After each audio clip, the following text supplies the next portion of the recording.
प्यारे दोस्तों, RN classes में आपका स्वागत है। आपका चैप्टर नंबर 5 चल रहा है, लिमिट और कॉन्टिन्यूटी, जिसके अंदर मैंने आपको 20 तक क्वेश्चन करा दिए थे। अब जो है हम आपको 21 से क्वेश्चन कराना स्टार्ट करेंगे। 21 क्वेश्चन कराने से पहले मैं 20 क्वेश्चन करा देता हूँ। बच्चे का कमेंट आया था मयंक राघव, जिसने कहा था कि सर इसकी लेफ्ट हैंड लिमिट में डाउट है मुझे कुछ। तो पहले इसका डाउट को क्लियर कर लेते हैं कि क्या डाउट रहा है। देखते हैं, स्टार्टिंग से ही देख लेते हैं क्वेश्चन को। क्वेश्चन नंबर 20 लिखा है कि is the function define by f x बराबर x square minus sine x plus 5। ये फंक्शन दे रखा है और इसकी कंटिन्यूटी चेक करनी है एक्स बराबर पाई पर। तो सबसे पहले इसे एफ एक्स तो लिखा ही है, ये एफ एक्स है। इसकी फंक्शनल वैल्यू पाई पर निकाल लेते हैं, तो ये pi square minus sign pi plus 5। और साइन पाई की जो वैल्यू होती है 0 होती है। आपको याद ना हो तो इसको ब्रेक कर लें। साइन 90 प्लस 90, साइन 90 प्लस 90 किस क्वाड्रेंट के अंदर आएगा? सेकंड क्वाड्रेंट के अंदर आएगा, जिसको मैंने आपको बेसिक ट्रिग्नोमेट्री लेक्चर था ना, इन्वर्स ट्रिग्नोमेट्री के अंदर फर्स्ट लेक्चर था, उसके अंदर मैंने आपको समझाया था। ये जिसने नहीं देखा उसको देख ले। साइन 90 प्लस 90 आपका फर्स्ट सेकंड क्वाड्रेंट के अंदर आएगा, और साइन 90 प्लस 90 हो जाएगा कोस 90, और कोस 90 की वैल्यू आपको 0 होती है, तो वो 0 आया यहाँ से।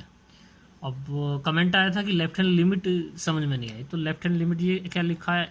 F x. Left hand limit में किस पे चेक करना है? पाई पर। तो लेफ्ट हैंड लिमिट में क्या होता है? माइनस होता है। अब ये एफ एक्स है, तो यहाँ क्या हो जाएगा? Limit x s tends to 0 f pi minus h. मुझे लगता है यहाँ तक तो कोई डाउट होगा नहीं। अब डाउट आता है इससे आगे का। आपको ये समझना है कि चाहे फंक्शन ग्रेटर देन रहा हो या लेस देन रहा हो या फंक्शनल वैल्यू रही है, फंक्शन तो एक ही है, नेचर चेंज नहीं हो रहा इस फंक्शन का। अभी तक जो हम क्वेश्चन करा रहे थे इससे पहले, वहाँ फंक्शन के नेचर चेंज हो रहे थे, वहाँ लिमिट ब्रेक हो रही थी। यहाँ कोई लिमिट ब्रेक नहीं हो रही है फंक्शन की। मैं आपको बुक में दिखाना चाहूँगा, लिमिट ब्रेक नहीं हो रही है, इसलिए फंक्शन को एक पे ही चेक करेंगे। जैसे कि ये क्वेश्चन है, यहाँ फंक्शन ब्रेक हो रहा है, 2 पर ग्रेटर देन और लेस देन पर नेचर बदल रहा है। ये -3 + 3 3 पे कर रहा है। ये सब क्वेश्चन अपने नेचर बदल रहे हैं, पॉइंट टू पॉइंट वेरी कर रहा है। यहाँ पे जो क्वेश्चन नंबर आपका ये 20 है, इस 20 के अंदर ये क्वेश्चन लिखा हुआ है, ये लिखा हुआ है is the function define by f x बराबर x square minus sine x plus 5 continuous check करना है एट एक्स बराबर पाई पर। तो यहाँ ये लेस देन हो या ग्रेटर देन हो, एफ एक्स यही कंसिडर किया जाएगा। किस पे चेक करना है? पाई पे चेक करना है। तो लेफ्ट हैंड लिमिट में क्या होता है? माइनस होता है, पाई माइनस एच हो जाएगा। तो जहाँ एक्स है वहाँ पे क्या रख दें? पाई माइनस एच। तो ये क्या हो जाएगा? पाई माइनस एच का होल स्क्वायर। देखिए पाई माइनस एच का होल स्क्वायर आ रहा है, minus sine pi minus H plus 5। अब आपको क्या करना है? इसमें एच की जगह 0 रख दें, तो पाई माइनस 0, तो ये पाई माइनस 0 का होल स्क्वायर हो जाएगा। साइन पाई माइनस 0 और प्लस 5। और साइन पाई माइनस 0 का मतलब क्या है? Sine pi. और साइन पाई की वैल्यू क्या आएगी? साइन पाई की वैल्यू क्या आएगी? 0 आएगी। साइन पाई की वैल्यू क्या होती है? 0 होती है। मैं साइन पाई की वैल्यू निकाल के बताऊं तो आपको साइन पाई जो होता है क्या होता है? Sine pi by 2 plus pi by 2 लिख दूं, और sine pi by 2 plus pi by 2 किसकी क्या हो जाएगा? Second quadrant. साइन का क्या हो जाएगा? कोस, तो कोस पाई बाई 2 आ जाएगा। और कोस पाई बाई 2 की वैल्यू क्या है? 0। कोस पाई बाई 2 की वैल्यू क्या है? 0। और वो 0 ही तो रखा है मैंने। तो लेफ्ट हैंड लिमिट क्या आ गई? Pi square plus 5। क्या आ गई? Pi square plus 5। यही तो आ रहा है, पाई स्क्वायर प्लस 5। तो ये पाई माइनस एच हो गया, एक्स की जगह पाई माइनस एच का होल स्क्वायर साइन पाई, ये एच की जगह लिमिट रख दी और कैलकुलेट करके पाई स्क्वायर प्लस 5 आ गया। तो शायद मुझे लगता है अब आपको समझ में आ गया होगा, ठीक है ना। मैं राइट हैंड लिमिट में भी समझा देता हूँ। राइट हैंड लिमिट क्या है इसकी? ये देखिए राइट हैंड लिमिट में क्या होगा? प्लस हो जाएगा, क्या? पाई प्लस एच हो जाएगा। तो पाई प्लस एच का whole square sine pi plus h, और एच की जब 0 रखेंगे तो यहाँ भी पाई का स्क्वायर ही बचेगा। तो left hand limit right hand limit तीनों सेम आ रही है, तो ये फंक्शन क्या हो जाएगा? कंटिन्यूस हो जाएगा। किस पे? पाई पर। ये चीज़ मैंने यहाँ लिखी हुई है। अब क्वेश्चन नंबर 16, 21, 22 देख लेते हैं। तो उसको स्टार्ट करने से पहले मैं आपको एनसीईआरटी में दिखा देता हूँ। वो तो जिनके पास बुक नहीं है वो इसका स्क्रीनशॉट लेके अपनी कॉपी में नोट कर लें। क्वेश्चन नंबर 21 क्या लिखा है? Discuss the continuity of the following function. इन सभी फंक्शन की कंटिन्यूटी आपको चेक करनी है, एक तरह से डिस्कस करनी है। अब आप कहेंगे इसमें तो पॉइंट दे नहीं रखा है, तो मैंने आपको एक ऐसा क्वेश्चन कराया था जिसके अंदर पॉइंट नहीं दिया होगा और कंटिन्यूटी चेक करनी होगी, उसके लिए भी तो मैंने आपको एक क्वेश्चन कराया था जिसके अंदर आपको कंटिन्यूटी चेक करनी थी और पॉइंट गिवन नहीं था, लेकिन मैं आपको फिर से रिकॉल करा देता हूँ। जैसे कि लिखा हुआ है discuss the continuity of the following function f x. तो जब किसी क्वेश्चन के अंदर कोई पॉइंट ना दिया हो कि कंटिन्यूटी चेक करने के लिए, तो अपनी साइड से एक पॉइंट कंसीडर कर लेंगे। सी कंसीडर कर लीजिए, किसी को ए पसंद है, ए मान लीजिए। तो हमने क्या करा, let c be is the any real number, कोई भी नंबर है रियल, उसकी कंटिन्यूटी एक्स बराबर सी हमने लेट कर लिया, सी जो कोई भी रियल नंबर है। अब हम इसकी कंटिन्यूटी चेक करेंगे सी पर। तो एफ सी बराबर, यानी कि यहाँ पहले फंक्शन वैल्यू तो एक्स की जगह रख दूंगा, सी रख दूंगा, तो साइन सी प्लस कोस सी। अब कहेंगे सी तो हमें पता है नहीं क्या है, तो ये ऐसे ही रहेगा। अब लेफ्ट हैंड लिमिट ले लेते हैं। तो लेफ्ट हैंड लिमिट तो आपको अब तक तो इतना समझ में आ गया होगा क्या होता है, माइनस होता है, सी माइनस हो जाएगा, h tends to 0, c minus h. अब यहाँ एक्स की जगह कर दूंगा सी माइनस एच कर दूंगा, क्या कर दूंगा, सी माइनस एच, ये सी माइनस एच हो जाएगा। ये देखिए ये एफ एक्स है, इस साइन सी माइनस एच प्लस कोस सी माइनस एच हो जाएगा, वही हुआ है सी माइनस एच और कोस सी माइनस एच। एच की जगह 0 रख दें तो साइन सी प्लस कोस सी हो जाएगा। अब राइट हैंड लिमिट ले, तो ये right hand limit c plus हो रहा है तो सी प्लस एच हो जाएगा, यहाँ साइन सी प्लस एच कोस सी प्लस एच। एच की जगह 0 रख दें तो साइन सी प्लस कोस सी। तो आप देखेंगे लेफ्ट हैंड लिमिट भी यही आ रही थी, राइट हैंड लिमिट भी यही आ रही थी और फंक्शन वैल्यू भी आ रही थी। तो फंक्शन जो है कंटिन्यूस हो गया किस पे, ये फंक्शन कंटिन्यूस हो गया किस पे, सी पर। और जहाँ सी क्या है, इस कंटिन्यूस, ऐसे लिख लें, it is continuous at x बराबर सी और एनी रियल वैल्यू, कोई भी रियल वैल्यू हो। सी तो हमने अपनी तरफ से एक पर्टिकुलर पॉइंट लिया था, क्योंकि कुछ बच्चे कहेंगे कि 1 पे चेक कर लो, कुछ कहेंगे 2 पे कर लो, 3 पे कर लो। अब सब पे तो पॉसिबल है नहीं, तो उसका एक पर्टिकुलर सॉल्यूशन निकालने के लिए एक्स बराबर सी लेट कर लिया। अब कोई कहे कि सी मुझे पसंद नहीं है, तो सी की जगह ले ले, बी ले ले, जो भी अच्छा लगे ले ले, लेकिन डिफाइन कर दे कि वहाँ सी क्या रिप्रेजेंट कर रहा है। जैसे मैंने डिफाइन कर दिया रियल नंबर कर रहा है। अब आप कहेंगे इसका बी पार्ट, तो अभी तक मैंने सारे क्वेश्चन कराए हैं, तो मैं कुछ क्वेश्चन आपके लिए दे देता हूँ। देखो sine x minus cos x, इस क्वेश्चन में और इस क्वेश्चन में केवल डिफरेंस क्या है, इस प्लस का और इस माइनस का। तो अभी जो मैंने इसका फर्स्ट पार्ट किया है उसमें प्लस साइन था, और इस सेकंड पार्ट में क्या है, माइनस साइन है। तो बस जहाँ प्लस का साइन है वहाँ माइनस लगा दीजिए, क्वेश्चन हो जाएगा। यानी कि जहाँ प्लस का साइन है वहाँ माइनस का साइन लगाना है, और सेम टू सेम एज ऐसी। तो मैंने भी लिख दिया है डू वाई एस। तो अब तक तो जान गए होगा भाई डी वाई एस का मतलब क्या होता है, do yourself, same as 21 का एज, यानी कि ये वाला। बस करना क्या है, प्लस का माइनस कर देना है भाई।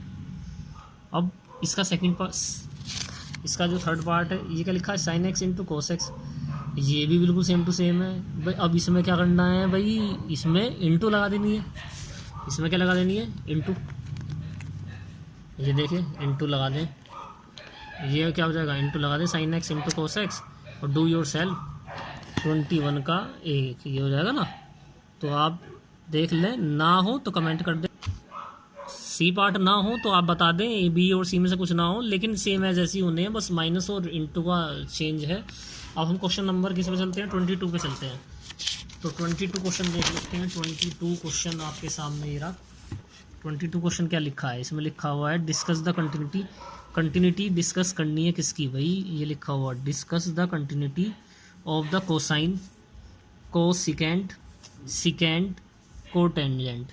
देखो कोसाइन का मतलब होता है कोस, कोसिकेंट का मतलब होता है कोसेक, सिकेंट, ये जो सिकेंट लिखा है इसका मतलब है सेक, और कोटेंजेंट का मतलब है कोट। लिख लें, मैं एक बार फिर बता देता हूँ। कोसाइन का मतलब कोस, कोसिकेंट का मतलब कोसेक, सिकेंट का मतलब सेक, कोटेंजेंट का मतलब कोट।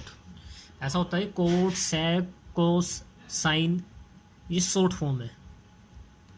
कोस कोसाइन होता है, कोसेक कोसेंट है, ये सिकेंट, ये इन सब पे चेक करनी है। तो मैंने पहले एफ एक्स ले लिया, एफ एक्स बराबर क्या है, कोसाइन। तो मैंने पॉइंट फर्स्ट लेके कोस ले लिया, कोस एक्स। पॉइंट दिया नहीं है, तो वही जो भी लास्ट क्वेश्चन में किया है, तो पॉइंट जब गिवन ना हो तो अपनी साइड से एक पॉइंट मान लेंगे और वो डिफाइन कर देंगे कि वो क्या है, एक रियल नंबर है। इसकी फंक्शनल वैल्यू निकालेंगे, तो सी, बस सी से रिप्लेस कर दिया, एक्स को सी से रिप्लेस कर दो। अब इसकी left hand limit, left hand limit में क्या होता है माइनस, राइट हैंड लिमिट में क्या होता है प्लस।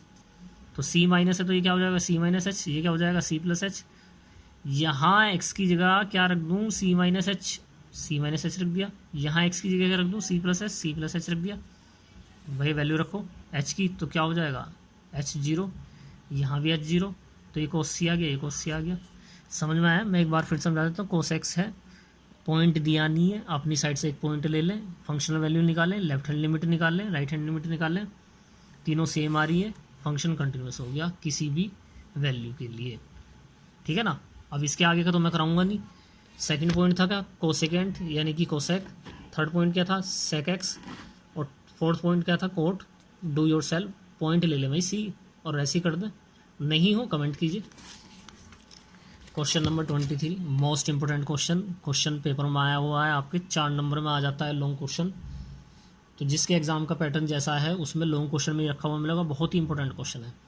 इसमें लिखा है find the all point of discontinuity, यानी कि सभी पॉइंट निकालिए डिसकंटिन्यूटी जहाँ पे ये डिसकंटिन्यूस है। एफ और फंक्शन क्या दे रखा है, sine x upon x if x is less than 0 और x plus 1 if x is greater than 0 या इक्वल टू 0। ये तो अब तो बात समझ में आ गई होगी ना, ये लेस देन 0 है, ये greater than and equal to 0 है। जिसकी तरफ को इसका साइन का मूव होगा वो बड़ा होगा। तो ये बड़ा क्या है, 0 है, यानी कि ये छोटा है 0 से। ये बड़ा क्या है, एक्स बड़ा है 0 से। अब फंक्शनल वैल्यू निकालिए। सबसे पहले किस पे चेक कर रहे हैं भाई, 0 पे तो नेचर चेंज कर रहा है और किसी पॉइंट पे तो कर नहीं रहा है, तो 0 पे निकालिए। तो 0 बराबर किसके, इसके, क्योंकि इसके नीचे लगा हुआ है ना साइन। तो फंक्शनल वैल्यू है 0, यानी कि यहाँ एक्स की जगह क्या रख दें, 0 रख दें। तो ये 0 + 1 हो जाएगा। 0 + 1 का क्या आ जाएगा, 1। अब left hand limit right hand limit देखते हैं।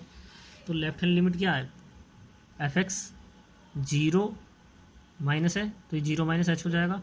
और ये क्या आ जाएगा, f - h। ये माइनस लिखा हुआ है, -h -h। अब 0 से छोटा, 0 से छोटा क्या है, ये रहा। तो यहाँ x की जगह क्या आ जाएगा, माइनस का h आ जाएगा, और यहाँ भी क्या आ जाएगा, माइनस का h आ जाएगा। तो ये साइन -h। और साइन तो किस क्वाड्रेंट में माइनस होता है, और ये साइन माइनस थीटा कौन से क्वाड्रेंट में होता है, माइनस थीटा यार, फोर्थ क्वाड्रेंट के अंदर होता है। फोर्थ क्वाड्रेंट के अंदर क्या होता है, ऊपर आपने पढ़ा हो, देखो फर्स्ट क्वाड्रेंट के अंदर होता है 90 - थीटा 360 + थीटा। सेकंड क्वाड्रेंट के अंदर होता है 90 + थीटा 180 - थीटा। और थर्ड क्वाड्रेंट के अंदर होता है 180 + थीटा 270 - थीटा। और आपका जो फोर्थ क्वाड्रेंट है उसके अंदर होता है आपका क्या, जो फोर्थ क्वाड्रेंट होता है उसके अंदर क्या होता है, माइनस का थीटा और 360 - थीटा, और क्या होता है 270 + थीटा। आ रही बात समझ में। तो ये सब चीज़ें होती हैं। इसी चीज़ को, ये जो माइनस थीटा आता है किस क्वाड्रेंट में आता है, फोर्थ क्वाड्रेंट के अंदर आता है। तो ये साइन माइनस थीटा बन रहा है, तो ये क्या हो जाएगा, माइनस का साइन थीटा, क्योंकि फोर्थ क्वाड्रेंट के अंदर तो कोस और सेक ही पॉजिटिव के होते हैं। तो ये क्या हो जाएगा, माइनस का साइन थीटा। बात को समझ रहे हैं ना आप। इस बात को ऐसे समझें कि साइन माइनस थीटा किसके बराबर होता है, माइनस साइन थीटा के। किसके बराबर होता है, माइनस साइन थीटा के। तो साइन -h किसके बराबर हो गया, माइनस साइन h के। कहने का मतलब माइनस से माइनस कट गया, और ये किसके बराबर आ गया, साइन h अपॉन h के बराबर आ गया, साइन h अपॉन h के बराबर आ गया। और ये यदि आपने लिमिट नाम का चैप्टर पढ़ा हो तो आपको पता होगा कि जब limit x tends to 0 sine x upon x होता है तो वैल्यू क्या आती है, 1 आती है। तो इसकी वैल्यू क्या आ गई, 1 आ गई।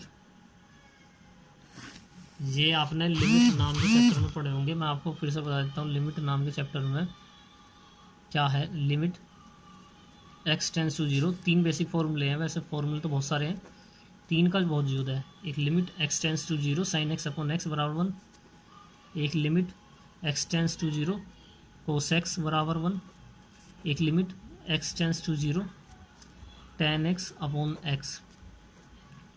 तो यहाँ क्या है, ये h के टर्म में दे रखा है, तो ये h के टर्म में हो जाएगा। तो limit s tends to 0 sine h upon h किसके बराबर आ जाएगा, 1 के बराबर आ जाएगा। अब राइट हैंड लिमिट को देख लेते हैं। राइट हैंड लिमिट क्या है, 0 + h, h तो 0 से बड़ा, 0 से बड़ा क्या है भाई, ये है, तो यहाँ रख दें h, तो ये क्या हो जाएगा, h + 1 हो जाएगा। मैं दिखा देता हूँ क्वेश्चन में 0 से बड़ा क्या है, ये रहा 0 से बड़ा, तो h की जगह क्या, x की जगह क्या आ जाएगा, h, तो ये क्या हो जाएगा h + 1, ये रहा h + 1, h की जगह वैल्यू रख दें तो क्या रहा 0, ये क्या आ गया 1। और आपको देखेंगे फंक्शनल वैल्यू भी बना रही थी, राइट हैंड लिमिट भी बना गई, और मैं आपको लेफ्ट हैंड लिमिट दिखा देता हूँ दोबारा से, तो ये भी बना रही है। तो फंक्शन क्या हो गया, left hand limit right hand limit function value तीनों सेम आ गई। तो function is continuous at x बराबर 1। लेकिन उसने तो कुछ और पूछा था, उसका क्वेश्चन क्या था, find all point of discontinuity of the F. यानी कि वो सभी पॉइंट निकाल लें जिस पे डिसकंटिन्यूटी है। तो ये तो किसी पॉइंट पर डिसकंटिन्यूटी है ही नहीं, तो क्या लिख देंगे भाई, there is no point of discontinuity. एक बार मैं फिर से इसे एक्सप्लेन कर देता हूँ। ये क्वेश्चन दे रखा है, क्वेश्चन क्या लिखा है, find all point of discontinuity of F sine x upon x, x less than 0 पे ये है, एक्स ग्रेटर देन और इक्वल टू 0 पे ये है। पहले फंक्शन वैल्यू निकालेंगे, 1 आ गई क्योंकि यही आएगा। फिर लेफ्ट हैंड लिमिट निकालेंगे यानी कि 0 में से माइनस, तो ये आएगा। और राइट हैंड लिमिट में क्या आएगा, ये आएगा। तो माइनस साइन एच ये बन रहा था, माइनस साइन एच, तो माइनस साइन एच आ जाएगा, ये कट जाएगा। और साइन एच अपॉन एच मैंने अभी आपको बताया था ये किसके बराबर होता है, 1, यदि लिमिट एच टेंस टू 0 हो। तो लेफ्ट हैंड लिमिट क्या आ गई, 1 आ गई। ऐसी राइट हैंड लिमिट निकालेंगे तो 0 प्लस एच प्लस 1 और ये आ गया, तीनों के तीनों सेम आ रहे हैं, तो they have no point of discontinuity, ये आंसर लिखा हुआ, ठीक है ना, they have no point of discontinuity. Question number 24 देख लेते हैं। क्वेश्चन नंबर 24, ये देखिए आपके सामने क्वेश्चन नंबर 24 क्या लिखा हुआ है। क्वेश्चन नंबर 24 लिखा हुआ है, determine if f define by कोई फंक्शन एफ एक्स डिफाइन है ऐसे एक्स स्क्वायर साइन एक्स नहीं है, sine 1 upon x, if x is not equal to 0 और एक्स इज़ इक्वल टू 0। तो यहाँ तो इसने केस ही ख़त्म कर दिया, यानी कि जब 0 के बराबर हो तो 0 है, और जब 0 के बराबर नहीं है, चाहे 0 के बराबर नहीं है, तो क्या आएगा, ये आएगा। तो चेक करना है कि ये कंटिन्यूस है नहीं है, तो किस पे चेक करना है भाई, 0 पे। 0 पे तो नेचर चेंज कर रहा है, तो पहले फंक्शन वैल्यू निकाल लें, एक्स बराबर 0 पर, तो एक्स बराबर 0 पे फंक्शन क्या है, 0 है, तो 0 हो गया। अब लेफ्ट हैंड लिमिट निकाल लेते हैं, तो लेफ्ट हैंड लिमिट में क्या आएगा, 0 माइनस, यानी कि 0 minus H. Right hand limit में 0 प्लस एच, यहाँ क्या आ गया माइनस एच, यहाँ क्या आ गया प्लस एच, ये माइनस एच है, ये माइनस एच है, ये प्लस एच है। अब आप समझ रहे होंगे कि भाई माइनस एच तो हो गया, अब क्या हुआ, ये कैसा आया। देखो कंडीशन क्या दे रखी थी कि जब 0 के बराबर ना हो तो 0 में से कुछ घटेगा तो 0 के बराबर तो आएगा नहीं, और 0 में कुछ जुड़ेगा तो 0 के बराबर तो आएगा नहीं। तो दोनों कंडीशन के लिए क्या लगेगा ये, लेकिन जब मैं माइनस कर रहा हूँ तो ये क्या आएगा, माइनस एच का होल स्क्वायर, जैसे कि ये लिखा हुआ देखो, माइनस एच का होल स्क्वायर लिखा ना, माइनस एच का होल स्क्वायर, और साइन माइनस 1 अपॉन एच, और जब ये लगेगा तो प्लस एच का होल स्क्वायर। ये देखो फंक्शन में यहाँ क्या लिखा, माइनस एच लिखा है, यहाँ एक्स था तो ये एक्स आया, तो यहाँ क्या हो जाएगा, माइनस एच का whole square sine 1 upon minus h, और यहाँ एच के लिए बात करूँ तो एच का स्क्वायर साइन 1 अपॉन एच। अब लिमिट रखते हैं, अब आप में से कुछ को लिमिट रख देते हैं, तो यहाँ पहली बात तो इसके माइनस को निकालो, क्योंकि फोर्थ क्वाड्रेंट के अंदर जो है माइनस थीटा फोर्थ क्वाड्रेंट के अंदर आता है, तो साइन माइनस थीटा क्या हो जाएगा, माइनस का साइन थीटा हो जाएगा, तो ये माइनस बाहर आ जाएगा। अब जब मैं लिमिट रखता हूँ एस बराबर 0, तो ये तो हो गया 0। इस चीज़ को ऐसे समझें, लिमिट एस टेंस टू 0 लिखा है, मैं इसको आपको समझाना चाहूँगा, 1 अपॉन एच लिखा है, तो मैं यदि लिमिट रख दूँ तो 0 एच की जगह 0 हो गया, और ये हो जाएगा साइन 1 अपॉन 0, और ये साइन हो जाएगा इनफाइनिट, और साइन इनफाइनिट की वैल्यू इनफाइनिट होती है, ये वेरी करती है, लाइज यहाँ लिखेंगे लाइज बिटवीन -1 to 1, यानी कि साइन इनफाइनिट की जो वैल्यू है -1 to 1 होगी, और -1 to 1 के बीच की जो वैल्यू होगी उसकी 0 से इंटू कर दूँ तो आंसर तो 0 आ जाएगा। देखो ध्यान से समझो, ये H square sine 1 upon H है, मैंने एच की जगह 0 रख दिया, ये साइन 1 अपॉन एच हो गया, ये इनफाइनिट हो गया, और ये जो साइन इनफाइनिट की वैल्यू होती है, जो ये आप इसका ग्राफ समझें तो साइन की जो वैल्यू है मैक्सिमम -1 होती है, और मिनिमम -1 होती है, और मैक्सिमम +1 होती है। यानी कि आप कभी भी साइन की वैल्यू निकाल लेंगे, साइन की टेबल मैंने पढ़ाई थी आपको, यदि आपने ध्यान से समझी, तो साइन की जो रेंज होती है वही आपको याद हो, तो +1 यानी कि मैक्सिमम वैल्यू साइन की +1 होती है, -1 होती है मिनिमम वैल्यू। तो जब इसके बीच में लाई करेगी और 0 से इसकी इंटू कर दो तो क्या आएगा 0, तो इसी को देखते हुए मैंने यहाँ 0 लिखा है, और इसी को देखते हुए इसको 0 लिखा है, और left hand limit right hand limit दोनों क्या आ गई, सेम आ गई, तो फंक्शन क्या हो गया भाई, कंटिन्यूस हो गया, किस पे, एक्स बराबर 0 पर। आगे बात समझ, फिर से समझा देता हूँ, फंक्शन वैल्यू निकालो 0 पर, लेफ्ट हैंड लिमिट 0 माइनस होगा, राइट हैंड लिमिट 0 प्लस होगा, दोनों के लिए क्या काम करेगा, यही काम करेगा, माइनस एच का होल स्क्वायर करेंगे पॉजिटिव आएगा, और प्लस एच का होल स्क्वायर करेंगे तब भी पॉजिटिव आएगा, लेकिन यहाँ sine minus theta minus sine theta आ जाएगा, और sine plus theta sine plus theta है, जैसे कि देखिए यहाँ माइनस आ रहा है बाहर, लेकिन ये साइन 1/0 साइन थीटा हो जाएगा, और साइन थीटा की वैल्यू किसके बीच में लाई करती है, -1 से +1 के बीच में, और -1 + 1 के बीच में कोई भी वैल्यू आए और उसकी इंटू 0 से कर दें तो वैल्यू का आंसर क्या आएगा, 0। तो उसी चीज़ को देखते हुए ये है, तीनों की तीनों क्या आ गई, same, left hand limit right hand limit same आ गई, तो फंक्शन क्या हो गया, कंटिन्यूस हो गया x = 0 पर। क्वेश्चन नंबर 25 देख लेते हैं। क्वेश्चन नंबर 25 क्या लिखा हुआ है कि exine the continuity of the F, कि कोई फंक्शन दे रखा है उसकी कंटिन्यूटी को चेक करना है किस पे, जब फंक्शन दे रखा है डिफाइन ये, जब x 0 के बराबर नहीं है तो sin x - cos x, और जब 0 के बराबर है तो -1। तो फंक्शन अपना नेचर किस पे बदल रहा है, 0 पर, तो x = 0 पे निकाल लेते हैं सबसे पहले। तो 0 पे क्या है भाई, -1। उसके बाद लेफ्ट हैंड लिमिट निकाल लेते हैं, तो 0 - right hand limit 0 + 0 - -h 0 + 0 + h, इसके बाद -h, उसके बाद +h। ये तो आपको बात समझ में आ रही होगी। अब यहाँ समझने वाली है ये, देखिए ये क्या कहता है, जब x 0 के बराबर नहीं है तो क्या है, sin x - cos x। तो ये तो 0 के बराबर है नहीं, तो यहाँ क्या जाएगा, sin h - cos -h। ऐसे ही यहाँ पे क्या जाएगा, sin h - cos h। लेकिन फोर्थ क्वाड्रेंट के अंदर आता है साइन माइनस थीटा, तो ये तो -sin h हो जाएगा, और ये हो जाएगा -cos h। ऐसे ही sin h और ये cos h। लिमिट जब h → 0 रखेंगे तो sin 0 cos 0, यहाँ भी रख दीजिए sin 0 cos 0। cos 0 की वैल्यू होती है 1 और sin 0 की वैल्यू होती है 0। तो sin 0 की वैल्यू 0, cos 0 की वैल्यू -1, sin 0 की वैल्यू 0, cos 0 की वैल्यू -1। तो left hand limit right hand limit तीनों सेम आ गए, left hand limit right hand limit तीनों सेम आ गई। देखो लेफ्ट हैंड और राइट हैंड तो आपको दिख रही है, और फंक्शन वैल्यू मैं आपको दिखा देता हूँ, तीनों सेम आ गई। तो फंक्शन क्या हो गया, फंक्शन क्या हो गया, कंटिन्यूस हो गया एट x = 0 पर। क्वेश्चन ना समझ में आए कमेंट कीजिए, हम आपको नेक्स्ट वीडियो में इसे अच्छे से समझाने की कोशिश करेंगे। यदि नहीं समझ आता है तो कमेंट कीजिए, ठीक है। तो वीडियो को ज़्यादा से ज़्यादा शेयर कीजिए, चैनल को सब्सक्राइब कीजिए, लाइक कीजिए। Thank you.